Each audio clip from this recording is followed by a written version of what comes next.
તો guys finally અમારી દક્ષ classes ટુર્નામેન્ટની trophy આવી ગઈ છે. જે વિનર બનશે એને ટ્રોફી મળશે. એ મેચ સન્ડે રમાશે. ઓ બેટા ઓહો ગુડ મોર્નિંગ, રાધે રાધે, જય શ્રી કૃષ્ણ. તો ગાઈસ અમારા જેનિશભાઈ મસ્ત રેડી થઈ ગયા છે અને સ્કૂલે જવા નીચે આવી ગયા છે. હવે એમની વેન આવવાની તૈયારી છે. વેન આવે એટલે ભાઈ સીધા સ્કૂલે આવી ગઈ છે. શું વાત છે, આવી ગઈ. Bye bye, Radhe Radhe, bye bye. તો ગાઈસ ગયા અમારા જેનિશભાઈ. ગાઈસ અત્યારે મારે સુખડી બનાવી છે, તો સુખડી માટે હું પહેલા ગોળને મસ્ત મજાનો કટ કરી નાખું. જો 100 રૂપિયાનો માવો લઈ આવી છું. હવે માવો પણ હું સુખડીમાં નાખી. તો ગાઈસ જો મારી સુખડી માટે મારે આટલી સામગ્રી જોઈશે. આ કાજુ બદામનો પાવડર, આ ખસખસ છે, આ અખરોટનો પાવડર છે, આ ગુંદર છે, 100 રૂપિયાનો માવો, ઘી લઈ લીધું છે, ગોળ લઈ લીધો છે અને એક ડબ્બો ભરીને મેં લઈ લીધું છે ઘઉંનો લોટ. તો મસ્ત પેનમાં મેં ઘી ગરમ કરવા મૂકી દીધું છે. તો ગાઈસ અંદર મેં ઘઉંનો લોટ નાખ્યો છે. હવે મસ્ત મજાનો ઘીમાં એને થોડી વાર શેકી લઉં. તો ગાઈસ જો મસ્ત ઘઉંનો લોટ ઘીમાં ખદખદી ગયો છે. હવે આપણે આમાં માવો નાખશું. હવે બદામનો પાવડર નાખ્યો. મસ્ત મજાનો ગુંદર પણ એડ કરી દીધો છે આપણે.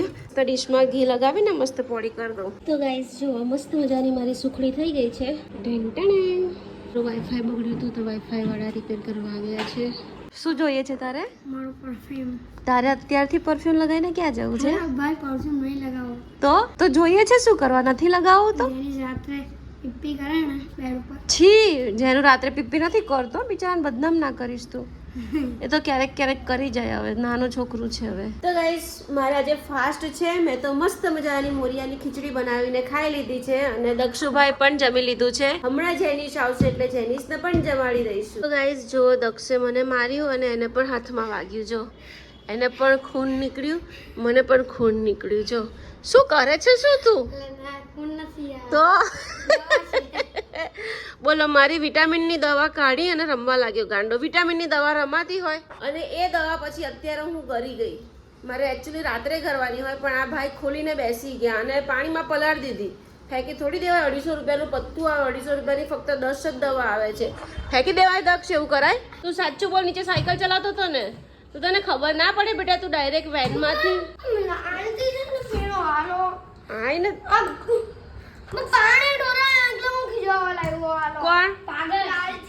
કોણ? લાલજી? કેમ શું થયું? તો હું ખીજાયો? લા લેવા દે લા તું. પાણી થઈ ગયું. હા એ હાલો મને ખીજાયો છે પાગલ. શું ખીજાયો તને? શું ખીજાયો? શું ખીજાયો તને? પાણી ક્યું છોડતા है तू? તો તેને ખીજાયો કેવાય બેટા? ખાલી વાત કરી કેવાય તને કે પાણી ક્યું ઢોળતા હે? તને ગુસ્સે થઈને બોલ્યો? ગુસ્સે થઈને બોલ્યો? એવું નહીં, ખીજાયો તો ઉપરથી. ગાઈસ અમારા દક્ષુભાઈ જાય છે ટ્યુશન. બાય બેટા, રાધે રાધે. રાધે રાધે બેટો. જેનિશભાઈને ટ્યુશન મૂકવા જાઉં છું. એ ભાઈ સાયકલ લઈને જાય છે અને હું ચાલતી ચાલતી જાઉં છું. નોર્મલી રોજ હું એક્ટિવા લઈને જાઉં પણ મને એમ થયું કે ચલો થોડું ચાલી લઈએ. અને જો અમારી સોસાયટીનો મોસમ તમે તો જો, વાદળ તો જો કેટલા મસ્ત છે. પણ અમે તો 2-3 મહિના જ અહીંયા છે. પછી અમારું નવું ઘર બને છે ને ત્યાં અમે શિફ્ટ થઈ જવાના છીએ. જેનિશભાઈને ટ્યુશન મૂકી દીધા છે અને વેધર તો એટલું મસ્ત થઈ ગયું છે ને. વરસાદ આવે એવું થઈ ગયું છે પણ આવતો નથી. કેટલા મોટા ગાર્ડન છે, મોટી મોટી બિલ્ડિંગો છે. કે છે જેનો તો ભાઈની ભૂલ છે પેપરમાં. અડધું મોટું અડધું જો અડધું મોટું અડધું નાનું એવું. ચાલે હવે, बड़े बड़े शहरों में छोटी छोटी बातें होती रहती है. हमारा दक्षुभाई आलू सेव खाए છે ને જેનિશભાઈ ટ્યુશન થી આવી ગયા. ઓ તારી જા ચા તો પી લે બેટા. ઓય ચીસો નહીં પાડ, ચા પી લે. તો ગાઈસ મસ્ત મારી પૂજા થઈ ગઈ છે. હવે જે મેં સવારે હાંડવાનું પલાળ્યું હતું ને એનો આથો તો બિલકુલ આવ્યો જ નથી. તો હવે અત્યારે આથા વગરનો જ આપણે હાંડવો બનાવીશું. કેમ કે મારા હાથે આથો આવતો જ નથી. તમે ગમે તે રીતે પલાળો, ગમે તે કરો પણ મારા હાથે આથો નહીં આવે. તો ચાલો હવે હાંડવાની તૈયારી કરીએ. મારી પૂજા થઈ ગઈ છે, તમે પાછળ જોઈ શકો છો. છોકરાઓ ગયા છે નીચે. અહીંયા મેં મસ્ત મારું હાંડવાનું રેડી કરી દીધું છે. હવે દૂધી છીણીને નાખવાની બાકી છે. પેપર કરવાનું છે જેની પહેલા કહું છું પેપર કરવા બેસી જા, પ્રેમથી કહું છું પેપર કરવા બેસી જા. અને એ ચાવી આપી દે મને, ઘરની ચાવી છે. ચાવી કેમ લીધી? જો આ બેસી ગયો ને કરવા, તું બેસી જા. ચાલ પાણી પી પીને પેટમાં ના દુખાડીશ, તું બહુ પાણી પીવે છે ક્યારનો. ત્યાં ઘરની ચાવી. તારે લખવા નથી બેસવું ને એટલે તું પાણી પીવાનું નાટક કરે છે. હા હા, તારે લખવા નથી બેસવું એટલે નાટક કરે, બધી મને ખબર છે. હું 3 બોલીશ, જો ઊભો નહીં થયો ને તો હું દેવાવારી કરીશ હવે. એક ફટાફટ મૂક બોટલ, આખી બોટલ ખાલી કરી, પેટમાં દુખે પછી થોડું થોડું પીવાનું. પેપર પકડ અને પેપર સોલ્વ કર. આ ઘરની ચાવી. પેપર પકડ, પેપર સોલ્વ કર ફટાફટ કહું છું, પેપર પકડ.